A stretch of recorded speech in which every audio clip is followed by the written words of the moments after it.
오늘 그 주제가 사회적 경제와 파트너십 이래가지고 사회적 경제 그 개발협력 안에 파트너십에 대한 이야기들을 원래 제가 좀 담았었고요. 그리고 이제 소주제처럼 필요한 재원 마련 그리고 투자 성공 사례 그런 부분들에 대한 두 가지 파트로 크게 좀 준비를 했습니다. 먼저 이제 SDG 안에서도 파트너십이 되게 중요한 목표 중에 하나잖아요.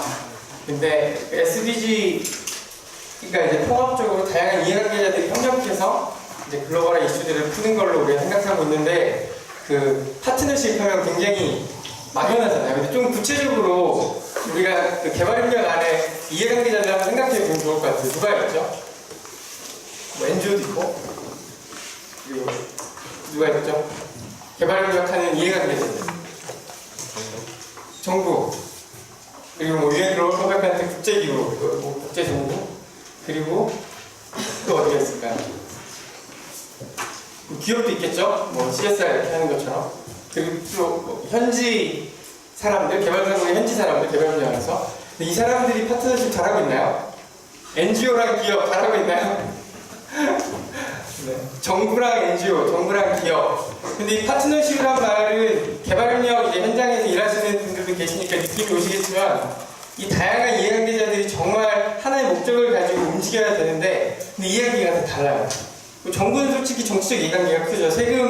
분명히 세금 쓰면서 우리가 준 만큼 그 나라에 무언가를 가져오지 않으면 뭐 국민들이 좋아하지 않잖아요. 그러니까 나쁜 게 아닌 것 같아요. 하지만 개발협력의 가장 중요한 사람은 수혜자인데 그 도움을 받는 사람인데 근데 굉장히 정치적으로 접근하면 오히려 수혜자들에게 피해를 줄 수 있죠. 그리고 기업의 가장 중요한 목적은 뭐 수익의 극대화 너무 당연하죠. 근데 이제 사용을 하는 것도 궁극적인 목적은 기업의 그런 수익의 목적이 있을 텐데 그러다 보니까 기업이 수익의 극대화시키는 게 잘못된 건 아니지만 그런 이해관계자들의 목적들이 다르다 보니까 이런 파트너십이 굉장히 어려운 것 같다는 생각을 합니다. 하지만 이 SDG 안에서 풀려고 하는 이슈 중에 하나는 그래도 건강한 파트너십을 통해서 이 글로벌한 이슈들을 통합적으로 풀어내자 라는 방향성은 분명히 갖고 있는 것 같아요. 근데 이 파트너십 제가 첫 강의였었거든요. 그 정태인 부장님인가 맞나요? 네. 그분이 호혜성인가 상호성인가 그런 얘기 하시더라고요. 제가 공감하거든요. 근데 그거의 기본적인 두 가지 가치가 그 존중이랑 신뢰 같은 것들이 아닌가 생각을 해요. 방금 우리가 얘기했던 정부, 뭐 기업, 현지 이해관계자, 현지 주민, 여러 가지 NGO 이런 사람들이 서로 과연 신뢰하고 존중할 수 있는가? 서로 간의 이해관계는 조금 다를 수 있지만 어떤 궁극적인 목적을 위해서 신뢰하고 존중할 수 있는가? 이런 부분들을 고민하지 않으면 솔직히 개발협력 안에서 정말 좋은 결과물들을 이런 파트너십으로 풀어내는 것은 어려운 것 같습니다. 근데 이제 혹시 개도국 현장에서 오래 일하신 분 계세요? 개발협력 현장에서? 저는 이제 NGO, 지금 저는 사단법인 NGO를 운영하고 있는데 개도국 현장에 가면 NGO분들이 굉장히 많은 NGO 실무자들이 피해의식 가지고 있어요. 왜냐면 하도 많이 갑질을 당해서 기업이나 이게 선교사분들을 파송해준 교회나 하여튼 NGO 실무자분들은 뭐 기업에게도 이렇게 후원을 받거나 하면 그런데 참 안타까운 건 이해는 되지만 그분들이 가지고 있는 이 분노들이 있거든요. NGO 실무자들. 근데 그것을 가지고 파트너십을 가져가기는 굉장히 어렵다는 걸 느낍니다. 그러니까 서로 간에 자존심이 있고 서로 간에 존중해야 하기보다는 무시하는 게 있고 그게 개발협력 안에서 저희는 이제 회사 이름도 더 브릿지잖아요. 이렇게 중간 역할을 하는 거 되게 좋아해서 회사 이렇게 지었는데 파트너십들을 연결하면서 보는데 각자 다른 생각들을 가지고 있는 굉장히 어려운 영역이 아니라고 생각을 합니다. 그래서 이제 개발협력에 있어서 가장 중요한 것은 어떻게 보면 개발협력 사람들인 것 같아요. 그 사람들을 저는 좀 여러 가지 단어로 써봤어요. 여러분들은 개발도상국 사람들을 여기 있는 사람들을 저 빼고 어떤 사람으로 보는지 수혜자로 보시는 분 아니면 개발협력 활동 안에 참여자 나의 파트너다 사회혁신가다 여기 참여자와 파트너 쪽에 있는 것 같네요. 근데 보통 우리는 수혜자로 기존에 많이 생각을 해왔죠. 그러니까 원조, 기부, 그리고 우리가 도움을 줘야 되는 사람. 근데 이제 뭐 아름다운 커피도 그렇지만 조금씩 그 사람들의 참여자 그리고 파트너로 이제 넘어가게 되는 그런 과정 중에 있는 것 같습니다. 근데 여전히 우리가 개발협력 하면 아프리카에 죽어가는 사람들을 도와줘야 되는 그런 좀 수혜자로 인식하는 것이 정직하게 좀 주류인 것 같아요. 근데 이제 그런 흐름들을 이게 잘못됐다는 아니고요. 개발도상국 사람들은 이러한 모든 다양성을 가지고 있다. 그러니까 우리가 아프리카를 생각할 때 수혜자로만 생각해서는 안 되고 사회혁신가로만 생각할 수 없죠. 그런 다양성 안에 나는 그들을 어떤 존재로 인식하고 어떤 형태의 소통을 할 것인가에 따라서 이 다양한 사람들, 아프리카 사람들에게 나오는 정보도 다르고요. 그리고 그들과 소통하는 내용도 다르고요. 그리고 이제 뒤에서 재원을 얘기하겠지만 그들을 지원하는 펀딩의 종류도 다릅니다. 그 느낌이 다 오시죠? 이쪽은 투자고 이쪽은 기부겠죠. 그냥 심플하게. 네. 그런 식의 넓은 스펙트럼의 다양성을 우리가 인정해야 그 안에 여러 가지 파트너십을 건강하게 맺을 수 있는 것 같습니다. 네, 그래서 이제 파트너십 그냥 굵직굵직한 트렌드 MDG, SDG로 저희 바뀌었잖아요. MDG에서는 우리가 기존의 빈곤의 이슈를 해결하는 것으로 조금 포커스가 됐다면 SDG는 설명해 주신 것처럼 소비문화, 기후변화 등등의 선진국, 개도국의 어떤 통합적인 협력 모델로서 글로벌 이슈 해결하는 거 파트너십 굉장히 강조된 느낌이 들죠. 그리고 기존의 개발협력 안에서도 우리가 경제적인 그리고 인도적 차원에서의 그들을 불쌍한 사람들을 돕는 것이었다면 요즘 UNDP나 이런 데서 인클루시브 비즈니스나 인클루시브 그로스를 얘기하는 것처럼 이거는 별건 아니고 예전에 우리가 도움을 줬던 수혜자들이 그 밸류체인 안에서 어떤 그 활동들을 그러니까 예전에는 그냥 도움을 줬다면 이제는 스스로 비즈니스 모델 안에 그들이 하나의 이해관계자로 들어올 수 있도록 하는 게 인클루시브 비즈니스의 주 내용이거든요. 요즘 포이카도 이용을 되게 많이 쓰잖아요. 얼마 전에 시티 스타업도 뭐 인클루시브 어쩌고 다 이 트렌드로 넘어가고 있는 것 같아요. 원래 포이카는 이런 거 하기 되게 싫어하는 조직인데 원래 원조기관인데 이제 이런 트렌드로 넘어가면서 이제 힘들어하고 있죠. 네. 하지만 저는 방향성 굉장히 공감합니다. 네. 뭐 이게 없어져야 된다는 건 아니지만 이런 것들이 균형적으로 지원돼야 된다. 그리고 이제 기업 측면에서는 기존에 이제 CSR 이제 이은경 팀장님이 여기에서 이제 저 충돌하는데 저는 뭐 이론가가 아니라서 이제 CSR이 뭐 CSV로 마이크로소프트가 넘어갔다, 뭐 전략적 CSR이다 그런 얘기가 있는데 제가 이렇게 나눈 이유는 되게 심플해요. 저도 뭐 CSR은 철학이고 CSV는 그 중에 하나의 기업 활동이라고 생각하는 것에서 공감하는데 CSR은 저는 약간 사회공헌, 그러니까 어려운 이웃을 기업이 도와주는 느낌이 강하다면 CSV는 크리에이팅 그 쉐어드 밸류잖아요. 그 사람들과 함께 아까 인클루시브 비즈니스가 굉장히 비슷한 형태의 함께 가치를 창출하는 거라서 저는 이런 컨셉으로 개발협력을 설명하는 것이 쉬워서 CSR이 CSV로 넘어가고 있다. 이렇게 일단은 풀어봤습니다. 그러니까 그 비즈니스 그리고 뭐 UN에서 말하는 MDG와 SDG 그리고 개발협력 안에서 흐름들이 파트너십 그리고 인게이지먼트 협력해서 뭔가 글로벌 이슈를 함께 풀어가는 거 일방적인 도움 탑다운이 아니라 수평적 관계 이런 트렌드가 이렇게 보시면 자연스럽게 녹여져 있다는 것을 우리가 좀 볼 수 있는 것 같습니다. 네. 뭐 이건 기업에 대한 이야기인데 아까 했던 거랑 좀 비슷해서 일단 넘어가고 하겠습니다. 이거 뭐 별건 아니고 처음에 이 PPP라는 단어 요즘 많이 쓰긴 하는데 그 예전에 인프라 구축할 때 월드뱅크나 이런 것들이 민간화시키면서 영리 쪽에서 개도국에 인프라 설치해주고 뭐 댐이나 이런 거 지어주는 게 원래 처음엔 민간용 파트너십이라고 하더라고요. 지금 우리가 생각하고 있는 PPP 사회공헌 형태의 기업의 형태는 PPC라고 표현한다고 하더라고요. Public Private Cooperation. 그러다가 이제 CSV 형태의 모델들이 요즘에 이제 포이카에서도 많이 장려하고 있죠. 그러니까 네. 이거는 생략하도록 하고 약간 설명하는 거야. 그래서 우리가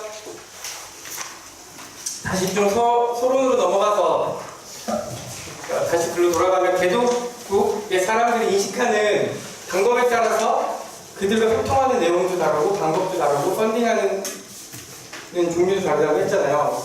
제가 슬라이드를 좀 추가해봤는데 되게 다양한 개발협력 안에 펀드가 있는 것 같아요.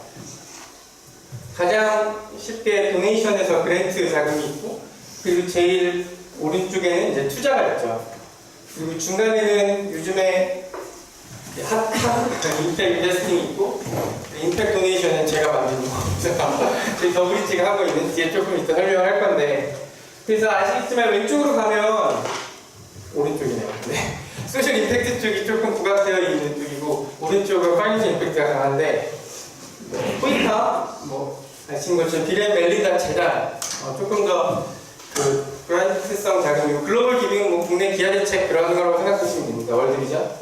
그리고 이제 더블리지를 임팩트 도네이션이라고, 그랜트라고 안 넣고, 도네이션이라고 안 넣고, 임팩트 도네이션 조금 오른쪽에 넣은 것은 이제 원금을 갚는 걸 목표로 하는 자금이거든요. 근데 안 갚아도 되는 기부이긴 한데, 너희가 자립해서 갚을 수 있으면 최대한 갚아라 라는 돈인 거죠. 그러니까 기존의 기부랑은 조금 다른, 조금 이따 다시 설명드릴게요. 그리고 키바 많이 들어보셨나요? 저희 더블리지 많이 벤치마킹한 모델인데, 네, 키바는 원금 환급을 목표로 하는 대출이에요. 그러니까 더블리지랑 좀 다른 거는 저희는 기부금이고요, 원금 환급을 목표로 하는 기부금이고요, 키바는 원금 환급을 목표로 하는 대출이에요. 얘네는 돈을 갚아야 돼요. 그래서 키바는 대출하는 대상이 마이크로 파이낸싱 기관이에요. 그러니까 마이크로 파이낸싱 기관, 여기 이제 그라민뱅크를 얻는데, 여기는 이자율이 20% 30% 이상이 어떻게 보면 고리인데, 이런 그라민뱅크 같은 마이크로 파이낸싱 하는 기관들의 자금들이 충분하지 않는 것을 키바가 펀드레이징해서 이런 MFI, 마이크로 파이낸싱 기관을 도와주는 게 키바 역할이거든요. 근데 이제 키바 사이트에는 그게 안 보이고, 키바가 마이크로 파이낸싱 기관을 통해서 지원하는 개발도상국의 프로젝트만 보이죠. 그러니까 사람들이 약간 착각하게 돼요. 그것 때문에 비판을 좀 받긴 했는데, 여하튼 그래서 키바는 금융기관에 무이자 대출해주는 기관이라고 보시면 됩니다. 비용이긴 한데, 근데 저희는 MFI한테 대출을 무이자로 하는 게 아니라 개발도상국의 현지 기업가들한테 원금 환급을 목표로 기부해주는 그런 단체라서 저희가 조금 더 왼쪽에 있고요, 키바가 조금 더 오른쪽에 있습니다. 그리고 이제 마이시4라고 들어보신 적 있어요? 이거 좀 생소할 수 있는데, 우리나라에서는 얘네도 키바랑 비슷한데 아프리카 기업가들에게 대출해주는데요. 근데 이자가 있어요. 그리고 얘네들은 마이크로 파이낸싱 기관의 대출이 아니라 저희 더블리지처럼 현지 기업가에게 대출해주는 곳이에요. 크라우드 펀딩으로. 키바도 크라우드 펀딩, 저희도 크라우드 펀딩, 마이시도 크라우드 펀딩. 근데 이자가 있어요, 얘네는. 혹시 한국에 팝펀딩 아세요? 그러니까 얘는 어떻게 하냐면, 만약에 아프리카에 A라는 기업가가 100만 원이 필요하다. 그러면 우리가 그 옵션, 입찰을 들어가는 거예요. 그래서 나는 10만 원 주고 2% 이자를 원해. 그리고 B라는 사람은 나는 10만 원 주고 3% 이자를 원해. 그러면 제가 더 이자가 낮잖아요. 그러면 제가 이렇게 낙찰되는 형태예요. 그래서 가장 낮은 그 비딩에 들어온 사람들의 개인의 돈을 모아서 기업가를 지원해주는 그런 조금 재밌는 모델입니다. 키바는 0이고 얘는 0인 걸로 알고 있어요. 그래서 조금 더 오른쪽에 제가 놨습니다. 키바보다. 임팩트 인베스팅이죠. 왜냐면 소셜을 보기 때문에. 아큐면 펀드도 잘 아시겠지만 펜션 캐피털, 인내 자본, 그래서 좀 롱텀으로 좀 큰 자본을 개발도상국 혁신가들에게 투자하는 기관이죠. 잘 아실 것 같고, 그라인뱅크는 방금 설명드렸고, 그리고 액시오는 DC에 있는 임팩트 투자 기관이에요. 제가 알기로는 마이크로 파이낸싱 기관에게만 투자합니다. 네. 투자이기 때문에 수익률이 확실히 있고요. 그리고 마이크로 파이낸싱 기관이랑 ICT 쪽까지 지금 범위를 넓혀서 투자하고 있는, 그리고 아시아 쪽 투자하고 있고요. 그래서 여기까지가 이제 인베스팅 하는 것들이죠. 더 많이 있겠지만 넣었고, 그리고 그냥 인베스트 하는 JP 모건이나 모건 이런 쪽들이 있는 거죠. 네. 그래서 좀 이런 스펙트럼을 가지고 우리가 수혜자들을 돕는 기관과, 그리고 그 다음에 자립 의지가 있는 사람을 제가 좀 구분하자면 돕는 것, 그리고 자립 의지를 넣어서 어느 정도의 수익을 내는, 그리고 여기는 되게 퓨어리, 그러니까 순수하게 수익을 목적으로 하는, 네, 까지 넘길 수 있을 것 같습니다.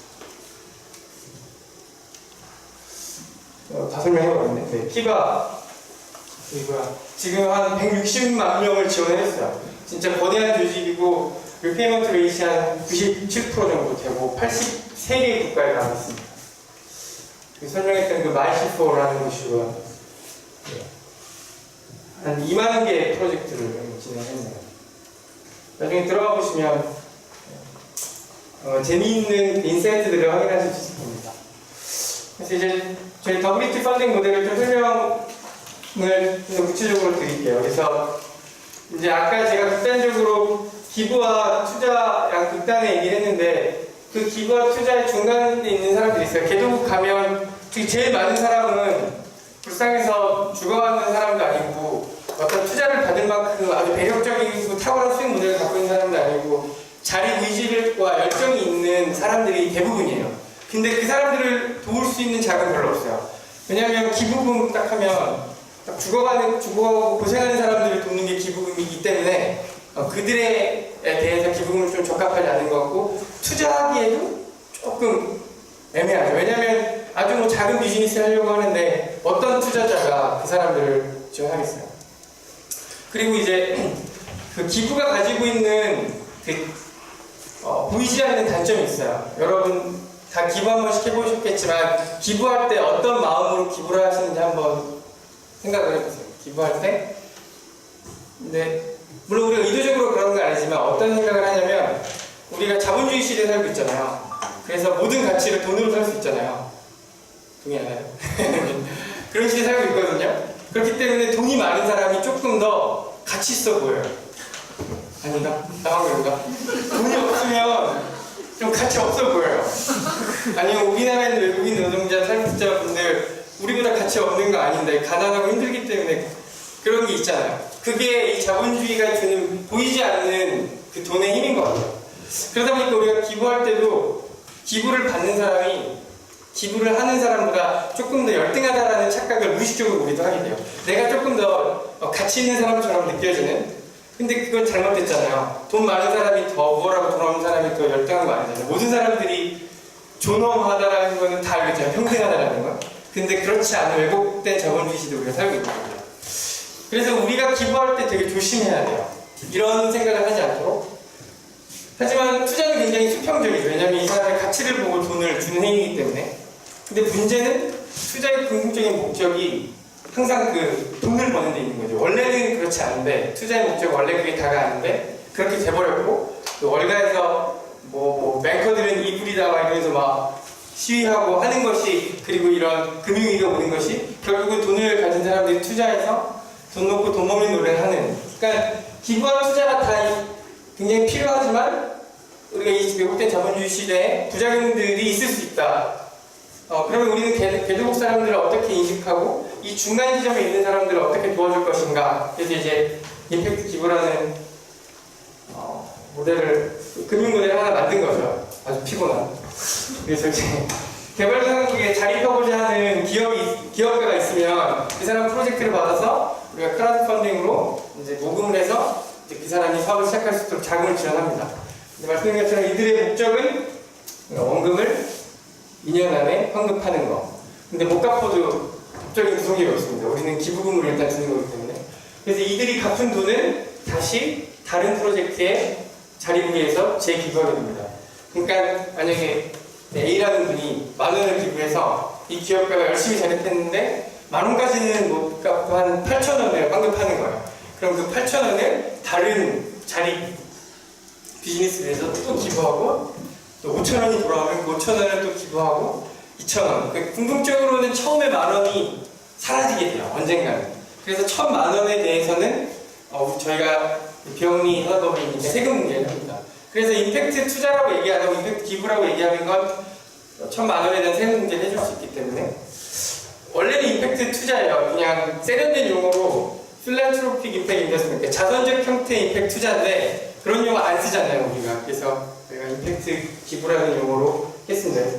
여기에서 목적은 10,000원을 가지고 조금 더 효과적이고 많은 사람을 지원할 수 있는, 그리고 기부와 투자의 중간 형태에 있는 사람들을 지원할 수 있는 자금, 그리고 말씀드렸던 기부와 투자가 가지고 있는 좀 단점들을 보완한, 왜냐하면 원금이 다시 돌아오기 때문에 이 사람이 불쌍해서 도와주는 게 아니잖아요. 그래서 이 사람의 가치를 보고 지원하는 것이고, 그리고 이자율이 빵이기 때문에 수익을 목적으로 하는 것이 아니라 그 사람의 자립과 사회적 가치를 위한 투자입니다. 그래서 기부와 투자가 가지고 있는 장점들을 모아서 이 중간계층에 있는 자립의지열적인 사람들을 지원하는 형태의 자금이라고 보시면 될 것 같습니다. 엄청 피곤한 모델이죠. 그래서 영상을 하나 보시면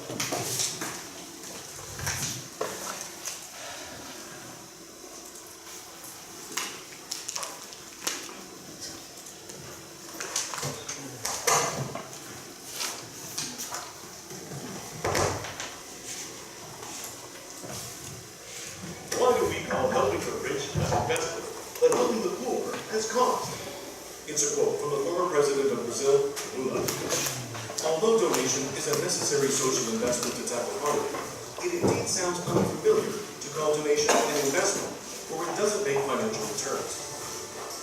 Is it really impossible to combine the concepts of donation and investment?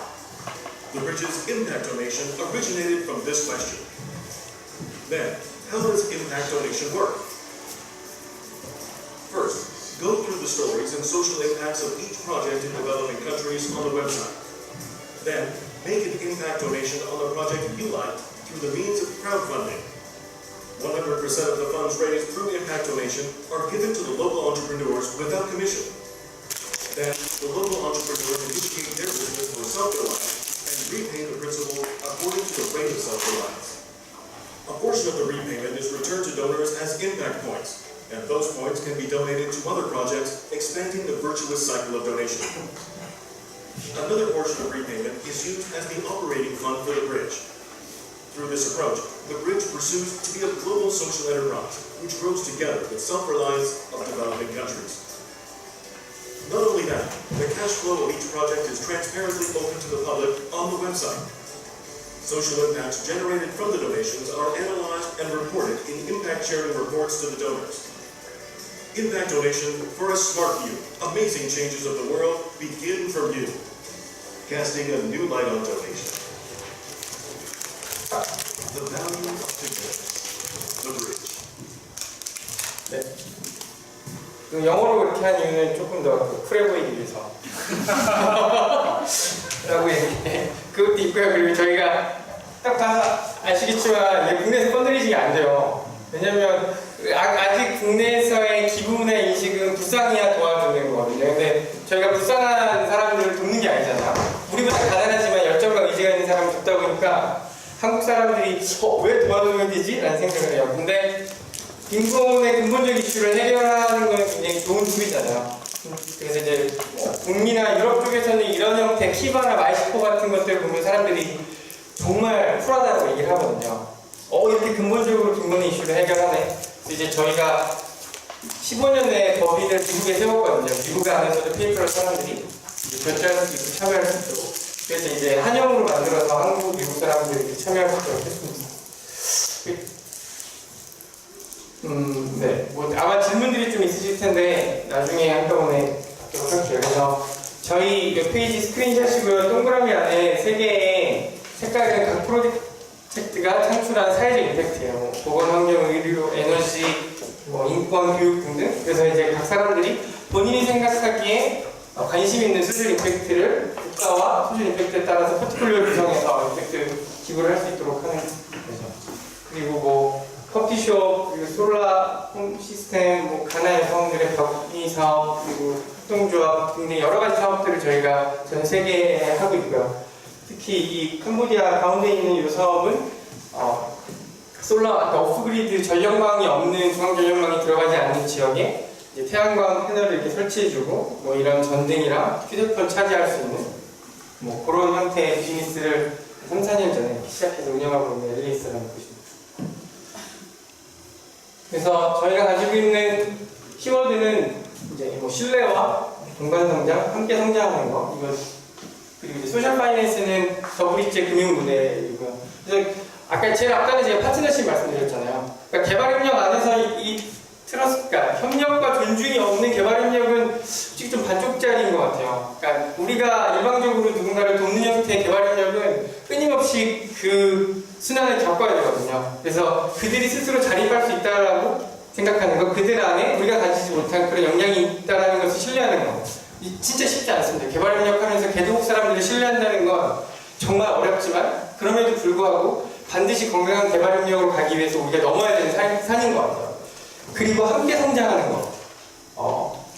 함께 성장하는 모델을 저희 더블리치는 어떻게 녹였냐면 저희가 다른 크라우드 펀딩이랑 다르게 모금된 것에 수수료를 떼고 돈을 보내는 게 아니라 모금된 거 100% 보내고 자립해서 돌아오는 것의 일부분을 저희가 수익으로 가져가요.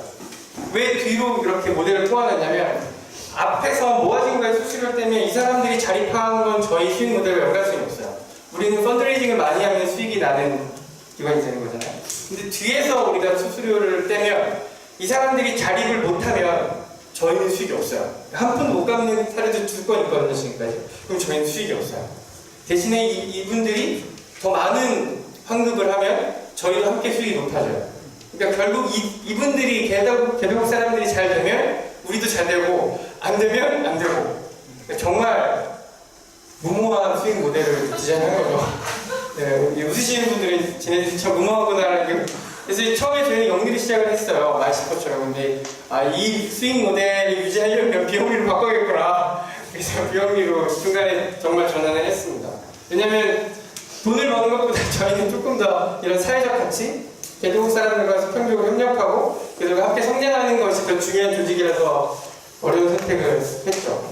그래서 제가 처음에 핫하지만 돈은 안 된다. 먼저 실토하고 시작했어요.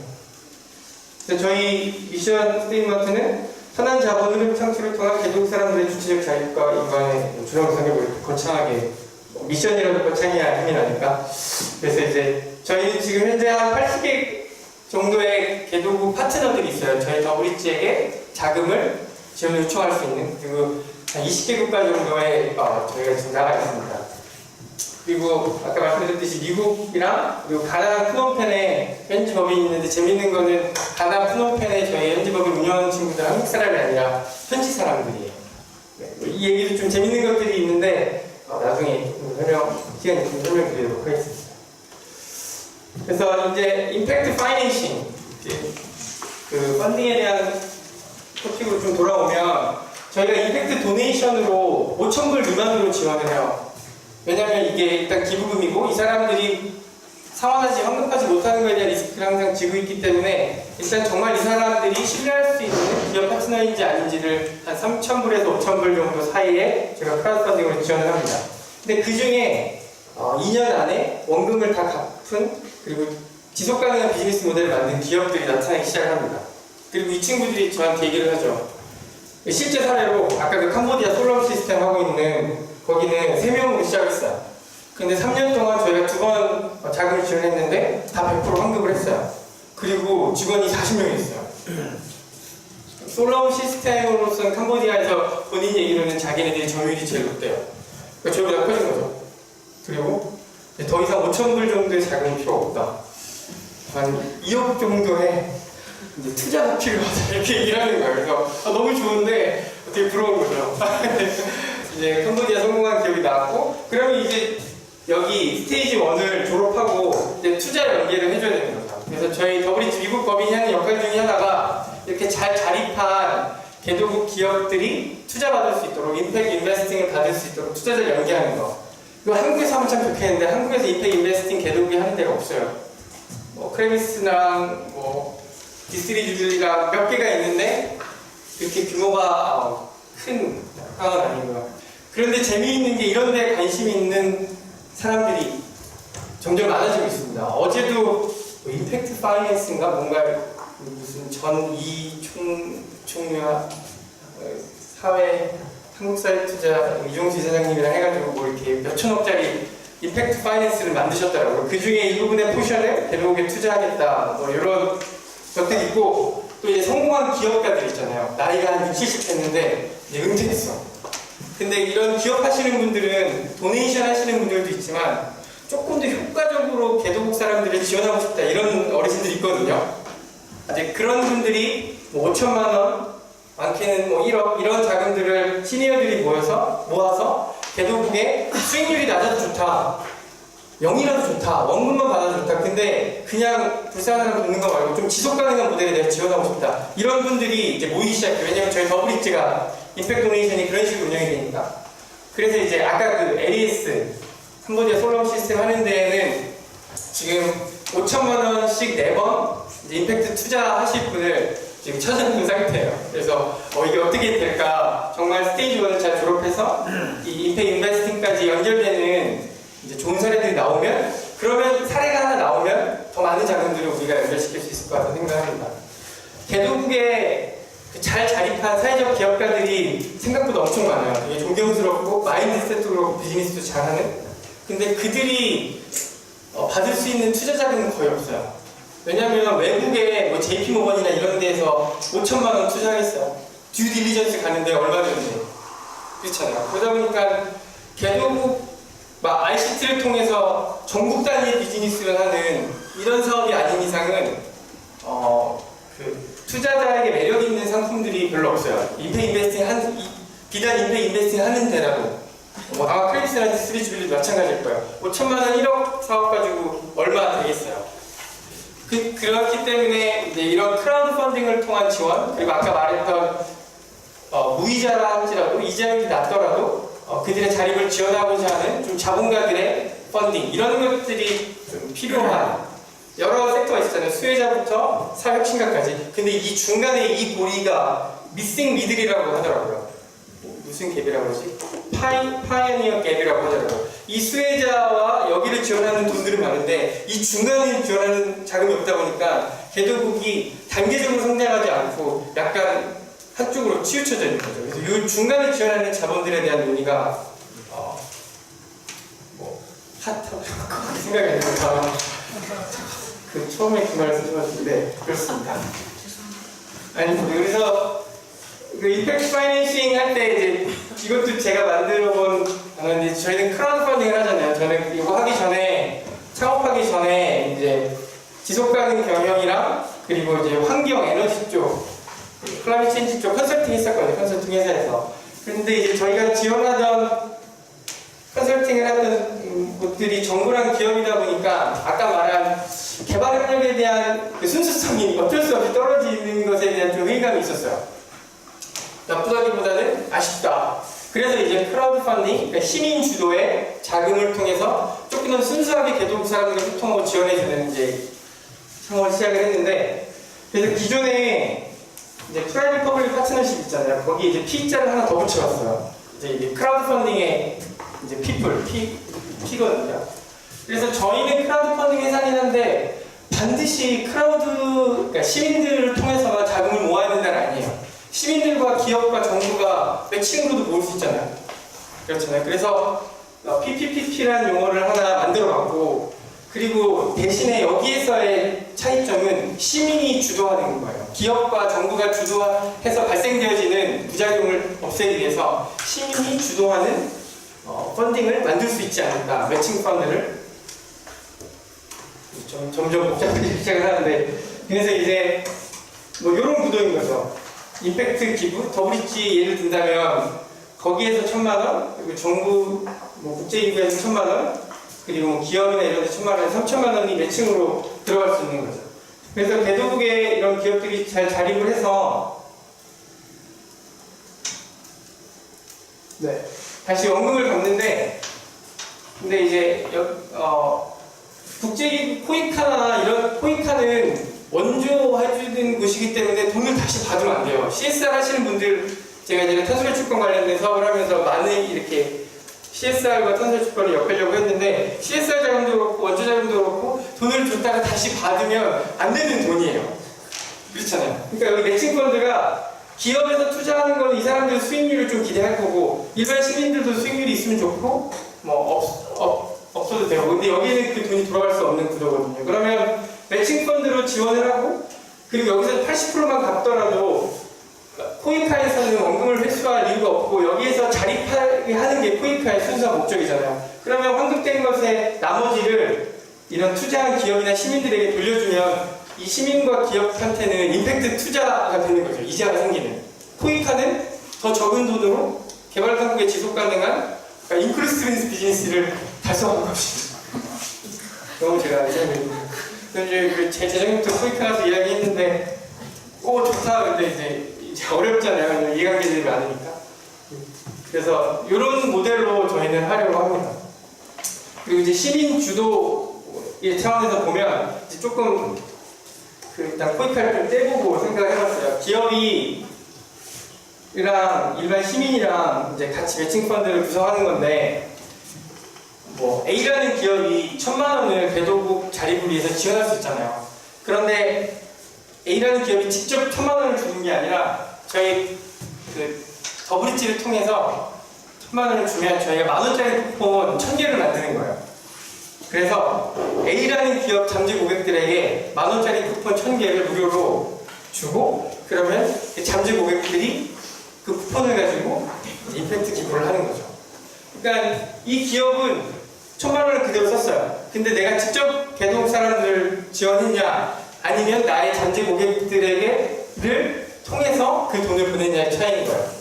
근데 왜 이게 설득력이 있냐면, 기업에게 가장 중요한 거는 브랜딩이잖아요. 사용원을 통해서 고객들에게, 잠재 고객들에게 내가 이런 선한 가치를 위한 비즈니스를 하고 있다는 것을 얘기하는 건데, 그걸 그냥 1,000만 원 줄 수도 있지만 직접 잠재 고객들이 그 쿠폰 사용할 수 있도록 준다면 이 기업은 본인의 브랜딩 효과를 그대로 가져가면서 사회적 임팩트를 만들어낼 수 있는 목적이 되는 거죠. 그래서 이제 이런 모델을 저희가 예전에 이제 개도국 프로젝트 할 때 그 중소기업 하나랑 진행을 했었습니다. 근데 저희가 브랜딩 파워가 이렇게 강하지 않아서 기업 별로 안 좋았어요. 저희가 조금 더 커야 됩니다. 그리고 요거는 또 비슷한데 좀 다른 게, 기업과 일반 시민이 같이 참여하는데 여기에서는 시민도 10,000원을 내요. 시민도 돈을 내요. 아까는 시민은 무료 쿠폰 받아갖고 수동적으로 돈을 내는 행위라면, 여기는 일반 시민이 10,000원을 기부하면 A라는 기업이 10,000원을 매칭해주는 거예요. 근데 시민이 내지 않는 기업도 내지 않는 거죠. 여기서 이제 앞에 사례들부터 여기 사례들부터 어떤 효과가 나냐면, 시민이 움직여야 기업이 움직이는 거예요. 아까 제가 시민이 주도하는 그 PPPP에서 설명을 드렸잖아요. 시민이 주도하는 매칭 펀드라고 했잖아요. 그러니까 기업이 동일하게 이제 사회공헌 활동이나 자기 브랜딩 가치를 높이는데, 그런데 시민이 주도해야 그것이 움직여질 수 있는 모델을 이렇게 매칭 펀드로 구성을 한 거죠. 그래서 시민이 10,000원을 내면 기관이 10,000원을 내서 뭐 1,000만 원까지는 그렇게 시민과 내가 매칭 펀드로 하겠다. 이렇게 하는 기업들은 좀 있습니다. 예를 들어 한성 같은 경우에도 뭐 제일 CJ도 그렇고, 대신에 임직원들 대상으로 그렇게 하죠. 이제 관심 있는 하나의 그 풀 안에 NGO들을 몇 개 놓고 임직원들이 얼마를 하면 기업에서 그렇게 하는. 근데 한국은 딱 그 정도 수준인 것 같아요. 근데 미국 인텔이나 뭐 어디지? 구글이나 이런 데 보면, 내가 만약에 인텔 직원이잖아요. 그러니까 저희 더브릿지 법인에 인텔 직원 한 명이 이렇게 기부를 했는데, 내가 만약에 100불을 더브릿지에 기부한다. 그럼 인텔도 더브릿지에 100불을 기부해요. 그러니까 인텔 안에 속해 있는 프로젝트가 아니라, 인텔의 스텝이 본인이 원하는 NGO에 지원했을 때 인텔이 거기에 지원을 해주는 거죠. 그러면 그 스텝으로서는 굉장히 존중받는 느낌이죠. 내 회사가 내가 움직이는 자선활동, 사회공헌 활동에 지원을 받는구나. 그런 효과를 좀 인텔이 함께 하는 것 같아요. 그래서 임직원이라 하는 경우들은 미국은 많은 것 같습니다. IT 중에 좀 큰 데는 다 하는 것 같고요. 근데 저희는 조금 더 그거를 디벨롭해서 이렇게 일반 시민들이랑 기업이 함께 할 수 있도록, 그래서 그 사회공헌 개발협력의 어떤 파이낸싱의 주도권을 시민에게 주는 거죠. 생각해보면 우리가 세금 냈는데 어디에는 코이카가 오고, 우리가 물건 샀는데 사회공헌은 기업이 없잖아요. 원래 다 이게 시민이 주도하고 우리가 알 권리가 있는데, 그게 지금 뭔가가 그것에 대한 어떤 주도권을 시민으로 주는 것, 좀 그 레디컬한 얘기긴 한데, 근데 이것들이 통용될 수 있는 게 기업에게 전혀 손해보지 않는 형태의 전략을 제시할 수 있어야 되는 거죠. 그래서 이제 이런 형태의 매칭 펀드를 하고 있고, 이제 이것도 그 SIB 펀드 설명드리면 네, SIB 소셜 임팩트 펀드 해가지고 되게 복잡한 모델이에요. 근데 이것도 결국 파트너십이에요. 오늘 주제가 파트너십, 사회적 경제 파트너십인데, 다양한 이제 파트너들이, 어떻게 설명해야 되지? 간단히 설명하니까 설명이 안 되네요. 그래서 기존에 정부가 해결했던 사회적 문제, 뭐 제일 유명한 게 뭐 교도소에서 이제 수감생활 끝난 사람들이 재범률을 낮추는 것을 예전에는 정부가 해결했는데 비용도 많이 들고 효율성도 떨어지니까 이제 영리 그런 재범률을 낮추는 교육을 잘하는 곳에 들어가서 이제 그 문제를 해결하고 그 문제의 목표점을 달성하면 정부가 돈을 지출하는 거죠. 그리고 그 목표를 달성하지 못하면 돈을 받지 못하는. 그래서 기존에 굉장히 비영리적인 활동, 교육 활동 이런 것들을 영리적인 부분과 파트너십을 통해서 해결하는 그런 모델이거든요. 근데 이거는 이제 복잡하니까. 근데 이제 SIB가 DIB라는 걸로 넘어가요. Development Impact Bond. 더 복잡하죠. 왜냐하면 유엔과 정부와 이런 파트너들이 이제 모이기 시작하거든요. 근데 그렇게 복잡하게 갈 것도 없이 이런 것들을 좀 간소화시켜서 그 SIB나 DIB가 가지고 있는 인사이트들이 있거든요. 그러니까 파트너십을 통한 거, 그리고 민간의 효과성을 활용하는 거, 거기에 이제 정부의 안정된 펀드를 활용하는 거, 이런 좋은 인사이트들만 뽑아가지고 우리가 좀 단순화시켜서 간소화시켜서 그런 자금 지원을 해볼 수 있는 거죠. 그래서 예를 들어 그 개도국 기업가가 있는데 이 기업가를 운영하는 자립을 잘 지원하는 기관이 있고, 그리고 이제 임팩트 투자자, 개인이든 기관이든 들이 그 개도국 자립 비즈니스를 지원해서 이들이 만약에 잘 자립해서 원금을 갚을 수 있는 능력에 대해서 원금을 갚는다. 그러면 그것에 대해서 뭐 코이카나 이런 데에서 이자만 보존해 주는 거죠. 그리고 코이카는 원래 100을 주고 얘네들의 자립을 지켜야 되는데 투자자들이 그거는 다 할 수 있도록 하고, 대신에 투자자들은 수익률이 중요하잖아요. 근데 그 수익률에 대한 보존만 코이카가 해주는 거죠. 그러니까 SIB랑 비슷한 모델인데 막 플레이어들이 너무 많고 그거 하나 설계하는데 2, 3년 걸려요. 서울시랑 경기도랑 할 때도 수년 걸렸거든요. 그 복잡한 거 다 떼고 이 안에서 좀 좋은 인사이트만 뽑아가지고 이런 아주 간소화된 모델을 만들어 볼 수 있다는 거죠. 그래서 이런 것들도 논의되고 있는 부분들이 있습니다. 네, 사실 몇 년인지 잘 모르겠는데 네. 파트너십. 다양한 사람들과 파트너를 맺어야 된다. 그래서 다양한 사람들과 찍은 사진을 넣었습니다. 그게 뭐 정부가 됐든 현지 대학, 그리고 기업가 등등과. 네, 그래서 이제 파트너십이라는 걸 보면 이게 이제 하나의 개발협력 프로젝트를 할 때, 비즈니스를 할 때 필요한 팩터들이에요. 뭐 커뮤니케이션, 마케팅. 누가 잘할까요? 커뮤니케이션과 마케팅을 잘하는 건 선진국의 기업이 아니라 개도국의 현지 기업가들이나 NGO겠죠. 그리고 뭐 정책적 지원은 그 나라 정부가 할 거고, 그리고 파이낸셜 리소스는 어떻게 보면 개도국보다는 선진국에 있겠죠. 그리고 테크놀로지와 인텔렉츄얼 프로퍼티도 선진국에 오히려 더 많이 있을 수 있겠죠. 개도국에 있겠지만 마켓 니즈를 파악하는 거는 개도국의 기업가들이겠죠.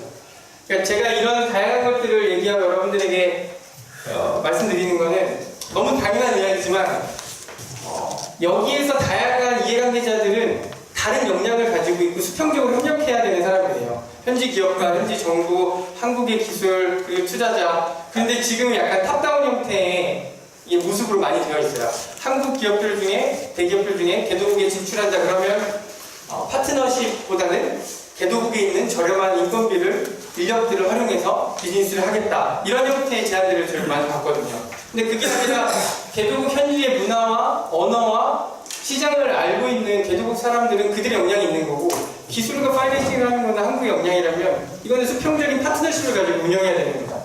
그래야 개도국 사람들이 자기의 역량을 가지고 주도적으로 그 시장을 개척할 수 있죠. 근데 우리가 위에서 아래로 내려오다 보면서 내가 너의 기술적으로 도와줄게, 돈을 줄게라고 하는 순간에 이들의 주도성과 주체성과 역량들이 나올 수 있는 기회를 차단하게 되는 거죠.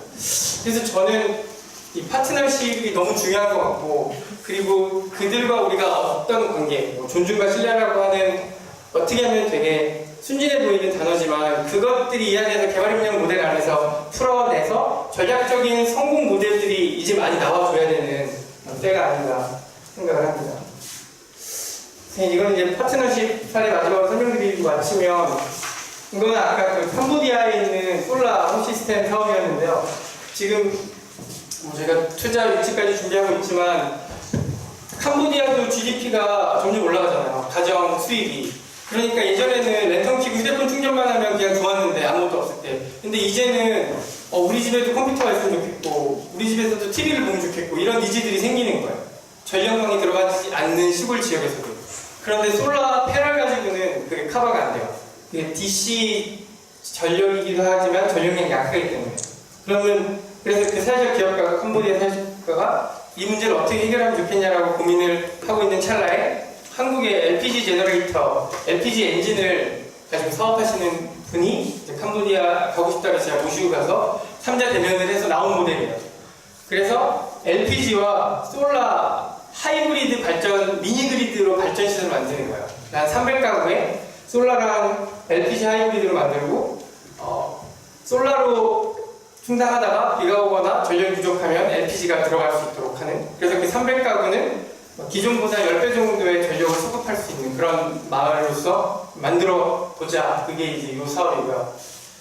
보시면 알겠지만 현지 정부 허가를 받는 거, 현지 마켓, 그리고 사람들에게 이것을 판매하는 세일즈, 이런 거는 현지 기업가 다 하고요. 필요한 자금 지원과 LPG 제너레이터 하이브리드 기술 지원은 한국이 하고, 한국 기업이 하고. 근데 저희가 거기서 중간에 디자이닝 하는 건 협력할 수 있는, 수평적인 협력할 수 있는 뭐 CSV, 그렇잖아요. 크리에이팅 쉐어드 밸류를 한 거니까. 이런 모델을 짜주는 거죠. 근데 한국 기업이 탑다운으로 누르려고 하면 저희는 이제 지원을 하지 않는, 개도국 현지 네트워크나 이런 것들을 지원하지 않는 형태로 나름대로의 기준을 가지고 있습니다.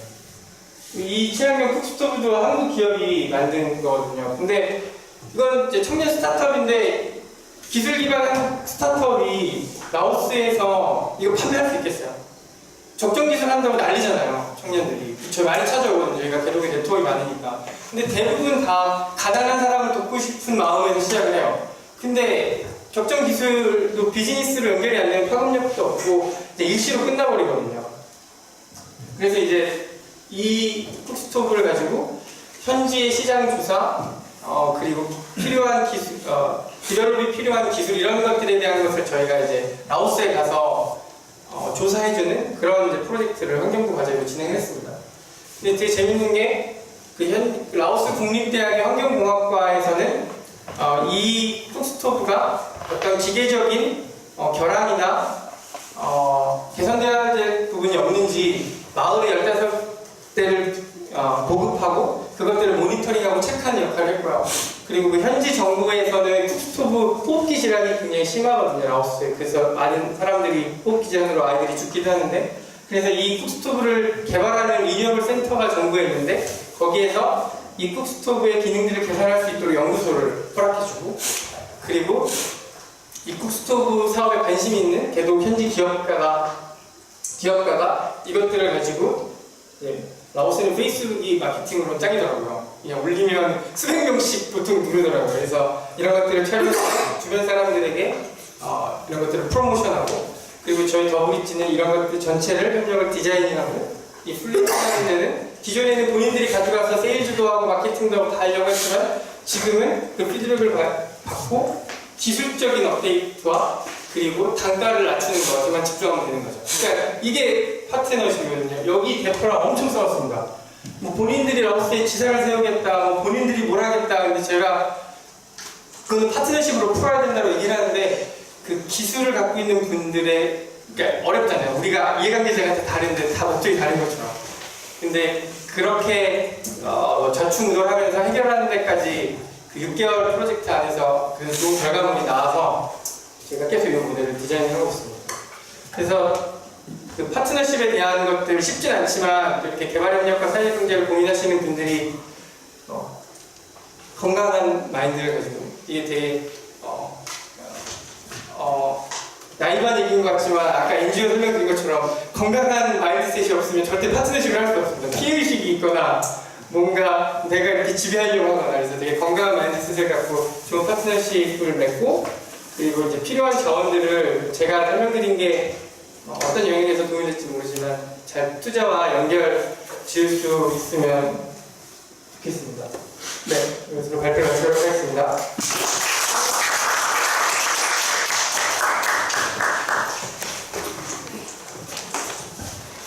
잠깐 쉬고 질문 받을 건데요. 포스트잇에 적어주시면 질문 받을 수 있도록 하겠습니다.